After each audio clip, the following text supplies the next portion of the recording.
Hello guys, আমি তোমাদের সামনে চলে এসেছি একটা নতুন রেসিপি নিয়ে, ডিমের রেসিপি। তো চলো দেখা যাক ডিমের রেসিপিটা কিভাবে বানাচ্ছি। দেখো আমি চলে এসেছি। প্রথমে আমি 3টে ডিম নিয়েছি, সিদ্ধ করতে দিলাম। এদিকে আমি আলু কুটে নিয়েছি একদম ভাজার মতো করে, জিরে জিরে করে। এবার আমার ডিমগুলো সিদ্ধ হয়ে গেছে, ডিমগুলো ছাড়িয়ে নেব এবং এগুলোকে এক এক করে আমি হাফ হাফ করে কেটে নেব। যদি বাড়িতে খুব কম ডিম থাকে আর বেশি মানুষ থাকে, এর থেকে সহজ রেসিপি আর হতেই পারে না। তোমরা পুরো ভিডিওটা দেখতে থাক, তাহলে আমি ডিমগুলো পুরো কেটে নেব। তোমরা দেখতেই পাচ্ছ আমার পুরো ডিমগুলোই কাটা হয়ে গেছে একদম অর্ধেক করে। দেখো এখনই দেখতে খুব সুন্দর লাগছে। তারপর চলো এবার আমি কড়াইয়ে কিছু তেল দিয়ে দেব। সামান্য তেল দিয়ে এতে লবণ হলুদ দিয়ে একটু নাড়াচাড়া করে আমি ডিমগুলো এক এক করে এখানে দিয়ে দেব। এগুলো এপিট ওপিট করে আমি ভেজে নেব ভালোভাবে।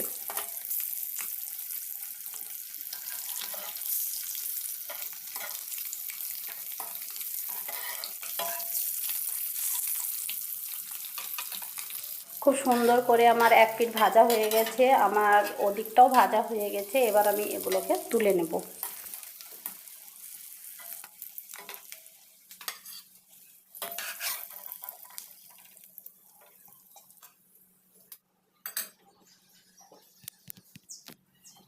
কিছুটা আরও তেল দিয়ে দেব। এখানে গোটা জিরা দেব, দারুচিনি দেব।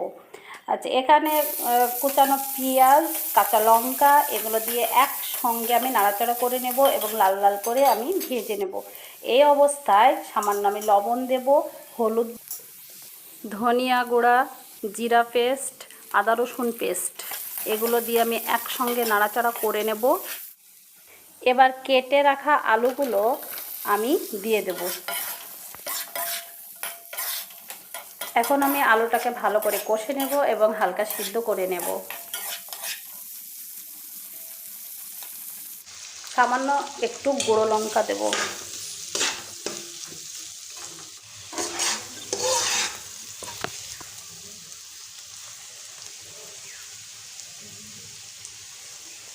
এবার আমার হয়ে গেছে।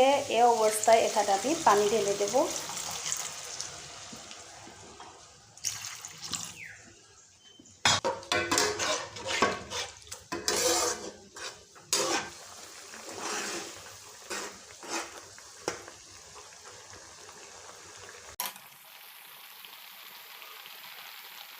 তরকারিটা সামান্য ফোটার পর এবার আমি ভেজে রাখা ডিমগুলো এক এক করে আলুর উপর দিয়ে দেব।